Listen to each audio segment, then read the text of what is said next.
Let's go to our next caller if we can. Rodney from Bessemer joining us tonight. Rodney, thanks for staying up with us. How are you this evening? I'm doing fine. How you doing, Rodney? Wonderful. Go ahead with your question, if you will. Yes, sir. About 18 years ago, I had to register. I got charged in a misdemeanor. They get to a misdemeanor charge. Let me get this right. And I had to register as a sex offender 18 years ago.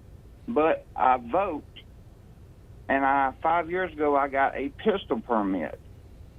And this year, to renew it, they took it from me. What rights do I have? Well, and that's Rodney, right?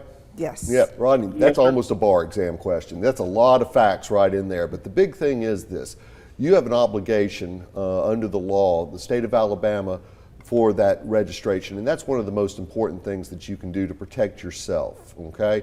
Now, as to the pistol permit, that's issued by the sheriff of the county. If the sheriff thinks that you are entitled to a pistol permit, he can issue that. It's also a discretionary function of the sheriff that he can say, right now I'm going to take that permit back. If you really think that you're being done wrong and that you think that that pistol permit was taken away in violation of your rights, the thing I would do is hire a lawyer.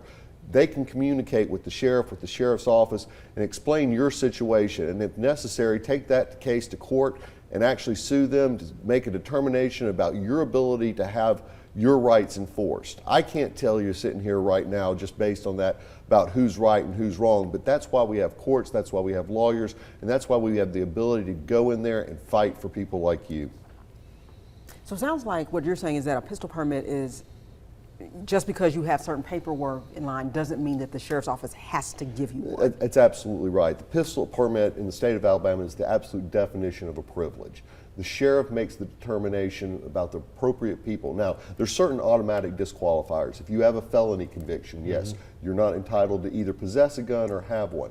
But the sheriff can make the determination about who he's going to issue the permit to. I mean, there's even old language in there that habitual drunkards can't have a pistol permit.